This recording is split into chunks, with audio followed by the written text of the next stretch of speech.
Good morning traders. இன்றைக்கி பார்த்தீங்கன்னா date 16/7/2026 வியாழக்கிழமை. ப்ரீ மார்க்கெட் பார்த்தீங்கன்னா நிஃப்டி வந்து ஒரு 24,142 இடத்துல கொஞ்சம் சின்னதாக ஒரு கேப்பை வந்திருக்கு. பேங்க் நிஃப்டி பார்த்தீங்கன்னு சொன்னால் 57,831, அதாவது ஆல்மோஸ்ட்டு சின்ன கேப் அப்பு, மோரோவர் ஃப்ளாட்னு கூட சொல்லலாம். ஸோ அந்த மாதிரி தான் ஓப்பன் ஆகிருக்குது. பார்க்கலாம். நம்மளுக்கு இப்போ 9:15க்கு நம்மளோட கேண்டில் எப்படி வருதுங்கிறத பார்த்துட்டு நம்ம வந்து ட்ரேட் பிளான் இன்றைக்கி பண்ணிக்கலாம். ஓகேவா? ஆல்மோஸ்ட் வந்து பேங்க் நிஃப்டி ஃப்ளாட்டாக ஓப்பன் ஆகுதுனாலே அன்றைக்கி வந்து வொலட்டைல் இருக்கும். அதாவது மேலே போகிறது இந்த பிரச்சனை இருக்கும். ஸோ பார்த்துக்கலாம். ட்ரெண்ட் வந்து கால் சைடு போகிற மாதிரி இருந்துச்சுன்னு சொன்னால் நம்ம வந்து கால் ஆப்ஷன் எடுத்துக்கலாம். இல்லை புட் சைடு உடச்சி வர்ற மாதிரி இருந்துச்சுன்னு சொன்னால் நம்ம வந்து புட் சைடு எடுத்துக்கலாம். சரிங்களா? வெயிட் பண்ணி பார்க்கலாம் எந்த மாதிரி நம்மளுக்கு ட்ரேடு கிடைக்குதுன்ட்டு.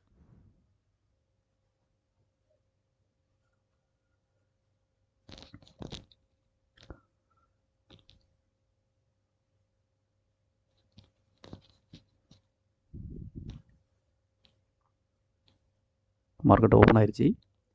ஓப்பன் ஆகிட்டு ரெட் கேண்டில் தான் நிஃப்டியில் ஃபஸ்ட்டு கேண்டில் வைக்கிது. பார்க்கலாம் இந்த கேண்டில் எப்படி ஃபுல்ஃபில் ஆகுதுன்னு பார்த்துட்டு நெக்ஸ்ட் கேண்டில் நம்மளுக்கு சாதகமாக இருந்தால் மட்டும் நம்ம வந்து ட்ரேட் பண்ணணும். ஓகேங்களா? வெயிட் பண்ணி பார்க்கலாம்.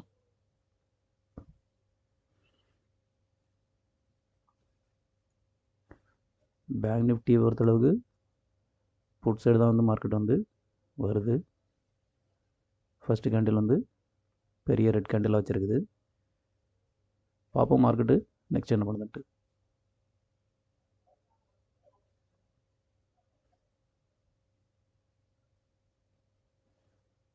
எனக்கு தெரிஞ்ச மார்க்கெட் வந்து இங்கேருந்து ரிவர்சல் ஆகி மேலே போகிறதுக்கு தான் வாய்ப்பு இருக்குது. ஸோ அதனால் நான் என்ன பண்ணுறேன்னு சொன்னால் என்னோடய ட்ரேடு வந்து இந்த ஃபஸ்ட் கேண்டலோட 50% மேலே மார்க்கெட் வந்து வரச்சில் நான் வந்து கால் சைடுக்கான ட்ரேடு தான் வந்து பிளான் பண்ணுறேன். பார்க்கலாம் என்ன நடக்குன்ட்டு. எதுக்காண்டி சொல்கிறேன்னு சொன்னால் இப்போ இதோட இந்த கேப் பார்த்திங்கன்னு சொன்னால் ரொம்ப சின்ன கேப் தான். ஸோ இதை வந்து ஒரே கேண்டலில் ஈஸியாக வந்து நேற்றோட க்ளோசிங் ப்ரைஸ் வர மார்க்கெட் வந்து வந்துடும். ஸோ அப்படி வந்துட்டுன்னு சொன்னால் நம்மளுக்கு வந்து கண்டிப்பாக ஒரு ப்ராஃபிட் வந்து கிடைக்காது.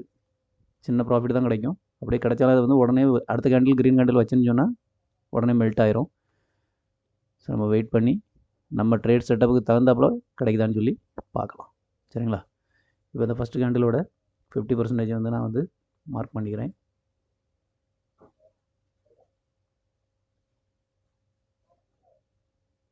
ஓகே, இப்போ இதுதான் நம்மளோட ஃபஸ்ட்டு கேண்டிலோட 50%.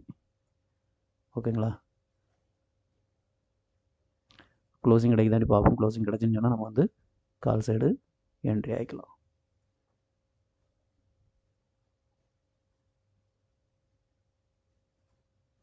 சென்செக்ஸும் பார்த்தீங்கன்னு சொன்னால் ஃபஸ்ட்டு கேண்டில் ரெட் கேண்டிலுக்கு செகண்ட் தேர்ட் கேண்டில் வந்து மேலே போயிடுச்சு. கொஞ்சம் வெயிட் பண்ணி பார்க்கலாம். ஓகே, இப்போ நம்மளுக்கு கன்ஃபர்மேஷன் கிடச்சிட்டு கால் சைடுக்கு. ஸோ நம்ம வந்து கால் சைடு வந்து ஒரு லாட் பை பண்ணிக்கலாம். 233. ஓகே, நம்ம வந்து இப்போ பை பண்ணியாச்சு. பார்க்கலாம் நம்மளோட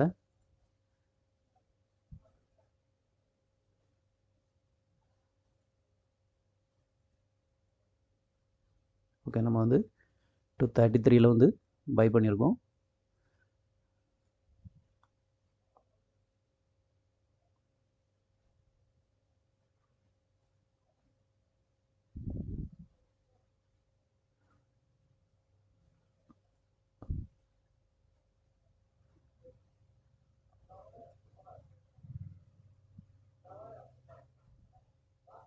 ஓகே, பார்க்கலாம் நம்மளுக்கு நிஃப்டி எந்த அளவுக்கு இன்றைக்கி சப்போர்ட் பண்ணுது அப்படின்னு சொல்லி பார்க்கலாம். நம்மளோட ஸ்டாப் லாஸ் வந்து நம்ம கரெக்டாக மெயின்டைன் பண்ணிக்கணும். அதுதான் மெயின். ஸோ பேங்க் நிஃப்டி வந்து இன்னும் கீழே தான் செஷன் ஆகுது. நிஃப்டி சென்செக்ஸும் மட்டும்தான் மேலே போகிறதுக்கு பிரேக் அவுட் பண்ணி மேலே போகிறதுக்கு ட்ரை பண்ணுது. பார்க்கலாம் நம்மளுக்கு எந்த அளவுக்கு ப்ராஃபிட் கிடைக்குதுன்னு சொல்லிட்டு. சரிங்களா? பார்த்தீங்கன்னா தெரியும், ஒரு 500 பக்கம் நம்மளுக்கு ப்ராஃபிட் வந்துருச்சு. நம்ம வெயிட் பண்ணி பார்ப்போம். இதில் ஏதாவது நம்மளுக்கு வந்து ஸ்விங் கிடச்சின்னு சொன்னால் நம்ம வந்து அந்த ஸ்விங்கில் வந்து நம்ம ஸ்டாப் லாஸை மூவ் பண்ணிக்கலாம். சரிங்களா? வெயிட் பண்ணி பார்க்கலாம் என்ன நடக்குது.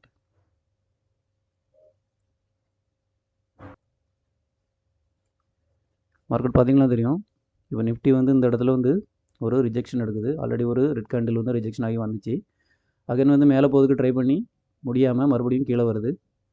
ஸோ நம்ம வெயிட் பண்ண தான் செய்யணும், வேறு வழி இல்லை. நம்மளுக்கு ஒரு ஸ்விங் கிடச்சுன்னு சொன்னால் நம்மளுக்கு வந்து ஸ்டாப் லாஸு நல்லாவே கம்மி பண்ணிக்கலாம். ஸோ ஸ்விங் கிடைக்குவான்னு சொல்லி நம்ம வெயிட் பண்ணி பார்க்கலாம். நம்மளோட ட்ரேடு இதுவரை பார்த்திங்கன்னு சொன்னால் 700 800 வரை ப்ராஃபிட் வந்துட்டு இப்போ மறுபடியும் இப்போ கீழே வந்து ஒரு 100 பக்கம் வந்துருச்சு. ஓகேங்களா, பார்க்கலாம் நம்மளுக்கு என்ன நடக்குன்ட்டு. பேங்க் நிஃப்டி பார்த்திங்கன்னா சுத்தமாக கால் சைடு வந்து மூவ்மெண்ட்டே இல்லை. ஸோ அதனால் வந்து மார்க்கெட்டு கீழே போகுது அப்படிங்கிறத வந்து பேங்க் நிஃப்டி சொல்லுது. இருந்தாலும் நம்ம வெயிட் பண்ணி பார்க்கலாம். ஒருவேளை இங்கேருந்து ரிவர்சல் ஆகி போச்சு, மேலே போச்சுன்னு சொன்னால் நம்மளுக்கு சடனாக ஒரு 1000 ப்ராஃபிட் வந்துடும். நம்ம புக் பண்ணிவிட்டு வெளியே போயிடலாம். இப்போ நம்மளுக்கு லாஸ் வந்துருச்சு. ஒரு கிட்டத்தட்ட ஒரு 200 300 பக்கம் லாஸ் வந்துருச்சு. கொஞ்சம் வெயிட் பண்ணி பார்க்கலாம். நிஃப்டியை பொறுத்தளவுக்கு எப்போவுமே இப்படி தான். ப்ரீமியம் டிகே வந்து ரொம்ப வேகமாக ஆகும். இவ்வளோ தூரம் மார்க்கெட் வந்து மேலே போச்சு, ஆனாலும் நம்மளுக்கு ஒரு 600 700 தான் ப்ராஃபிட் வந்துச்சு. ஓகே, இப்போ நம்ம ஸ்டாப் லாஸ் வந்து ஆல்மோஸ்ட் ஹிட் ஆயிடுச்சுன்னு நினைக்கிறேன். ஸோ வெயிட் பண்ணி பார்க்கலாம். க்ளோஸ் வந்து எங்கே வைக்கிறதுன்னு சொல்லிட்டு நம்ம பார்த்துக்கலாம். க்ளோஸ் வைக்கிறத பார்த்துட்டு நம்ம வந்து ட்ரேட்லேருந்து எக்ஸிட் ஆயிடலாம். சரிங்களா, இப்போ மார்க்கெட் வந்து க்ளோஸ் வைக்கலை. பார்க்கலாம் அடுத்த கேண்டில் என்ன பண்ணுங்கிறத பார்த்துக்கலாம்.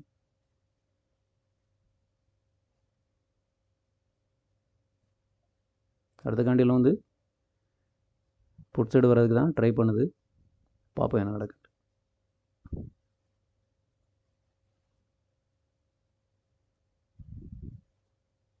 பார்த்திங்கன்னா ரிஜெக்ஷன் எடுத்து ப்ரீமியம் வந்து மேலே தான் வருது. பட்டு இண்டெக்ஸ் வந்து மேலே வரல. ப்ரீமியம் மேலே வந்துச்சுன்னு சொன்னாலே இண்டெக்ஸும் வந்து மேலே வந்துடும், ஐ திங்க் ஸோ. ஏன்னா ஒரு மூவ்மெண்ட்டுக்கு முக்கியமான காரணம் வந்து ப்ரீமியம் ப்ரைஸ் தான். ப்ரீமியம் ப்ரைஸ் வந்து அப் டவுன் ஆகிறது தான் இண்டெக்ஸ் மூவ்மெண்ட் ஆகும். இப்போ ப்ரீமியம் வந்து நல்ல மூவ்மெண்ட் ஆச்சுன்னு சொன்னாலே அது வந்து இண்டெக்ஸில் வந்து ரிஃப்ளெக்ட் ஆகும். பார்க்கலாம், வெயிட் பண்ணி பார்க்கலாம் என்ன நடக்குது. பார்த்திங்கன்னா தெரியும், இன்றைக்கி வந்து நம்மளுக்கு வந்து ஸ்டாப் லாஸ் வந்து ஹிட் ஆயிடுச்சு. ஸோ நம்மளோட இந்த 50% உடச்சி வந்து மார்க்கெட் வந்து கீழே வரச்சில் நான் வந்து என்னோடய ட்ரேடை வந்து க்ளோஸ் பண்ணிட்டேன். பார்த்திங்கனாலே தெரியும், கிட்டத்தட்ட ஒரு 1000 ரூபா நம்மளுக்கு வந்து லாஸ் இன்றைக்கி. ஸோ தொடர்ந்து நம்ம 4 நாளாக வந்து ட்ரேடு வந்து ப்ராஃபிட்டில் பண்ணிகிட்டு இருந்தோம். இன்றைக்கி பார்த்திங்கன்னா நம்மளோட ட்ரேடு வந்து நம்மளுக்கு லாஸில் போயிருக்கு. ஸோ 1000 ரூபா ப்ளஸ் ஒரு 100 ரூபா ப்ரோக்கரேஜ் போனாலும் நம்மளுக்கு வந்து ஒரு 1100 ரூபா இன்றையோட லாஸ். ஓகேங்களா, ஸோ எப்போவுமே நம்ம வந்து ப்ராஃபிட் தான் பண்ணிகிட்டு இருப்போம் அப்படின்னு சொல்லிட்டு நினைக்க முடியாது. எந்த ஒரு ஸ்ட்ராட்டஜியுமே 100% வந்து ஒர்க் ஆகாது. ஸோ அதுதான் இன்றைக்கி நடந்திருக்கு. நம்மளோட ஸ்ட்ராட்டஜி படி இன்றைக்கி வந்து நம்மளுக்கு லாஸ் கொடுத்துருக்கு. பரவாயில்ல, ப்ராஃபிட்டோ லாஸோ ட்ரேடிங்கில் வந்து ரொம்ப ஒரு காமனான விஷயம் தான். ஸோ அதுக்காண்டி நம்ம வந்து எந்த இதுவும் பண்ண வேண்டிய அவசியம் இல்லை. ஓகேங்களா, ஸோ இன்றைக்கி இந்த வீடியோ இவ்வளோ தான். ஸோ தெரிஞ்சிருக்கும் உங்களுக்கு நான் எப்படி ட்ரேட் பண்ணேன், எந்த இடத்துல என்ட்ரி ஆனேன், எந்த இடத்துல எக்ஸிட் ஆனேன் அப்படிங்கிறது உங்களுக்கு நல்லாவே தெரிஞ்சிருக்கும். ஸோ இதை பார்த்து நீங்களும் வந்து ட்ரேடிங் பண்ணி சம்பாரிச்சிக்கலாம். சரிங்களா, வீடியோவை கடைசி வரை பார்த்ததுக்கு ரொம்ப நன்றி. நம்மளோட சேனலை வந்து சப்ஸ்கிரைப் பண்ணுங்கள், மறக்காமல் பெல் பட்டனையும் வந்து கிளிக் பண்ணி வச்சுக்கிங்க. அப்போ தான் நான் போடக்கூடிய ஒவ்வொரு வீடியோவும் உங்களுக்கு வந்து வரும். நீங்கள் பார்த்து ட்ரேட் பண்ணக்கூடிய ஃப்ரெண்ட்ஸ் வந்து நீங்கள் கரெக்டாக ட்ரேடு பண்ணிக்கலாம். இதுக்கப்புறமா வந்து எந்த ட்ரேடும் நான் வந்து இன்றைக்கி எடுக்க போகிறதில்ல. ஒரே ஒரு ட்ரேடு தான். ஸோ அது வந்து லாஸில் ஆயிடுச்சு. அதனால் வந்து வேறு ட்ரேட் இன்றைக்கி ரிவெஞ்ச் ட்ரேடு அதெல்லாம் வந்து கிடையாது. சரிங்களா, பார்த்திங்களா தெரியும், மறுபடியும் வந்து மார்க்கெட் மூவ் ஆன மாதிரி காமிக்குது நம்மளுக்கு. நம்ம எந்த இடத்துல எக்ஸிட் ஆனமோ அந்த இடத்துல வந்து திரும்ப மறுபடியும் மேலே மாதிரி போகிற மாதிரி காமிக்குது. ஆனாலும் நம்மளுக்கு வந்து தேவையில்லை. அகைன் வந்து கால் சைடு போகும்னு சொல்லிட்டு 2வது ட்ரேடு வந்து நான் வந்து கண்டிப்பாக எடுக்க போகிறதில்ல. அது எப்படி வேணாலும் போட்டோம், கால் சைடு போட்டோம் இல்லை புட் சைடு போட்டோம். ஸோ நான் நினச்சது வந்து நடந்துச்சுன்னா மட்டும்தான் நான் வந்து ட்ரேடு உள்ளே இருப்பேன். அப்படி இல்லைன்னு சொன்னால் எக்ஸிட் ஆயிடுவேன். ஸோ இதுதான் இன்றைக்கி பண்ணியிருக்கேன். வீடியோ கடைசி வரை பார்த்துக்கு ரொம்ப நன்றி.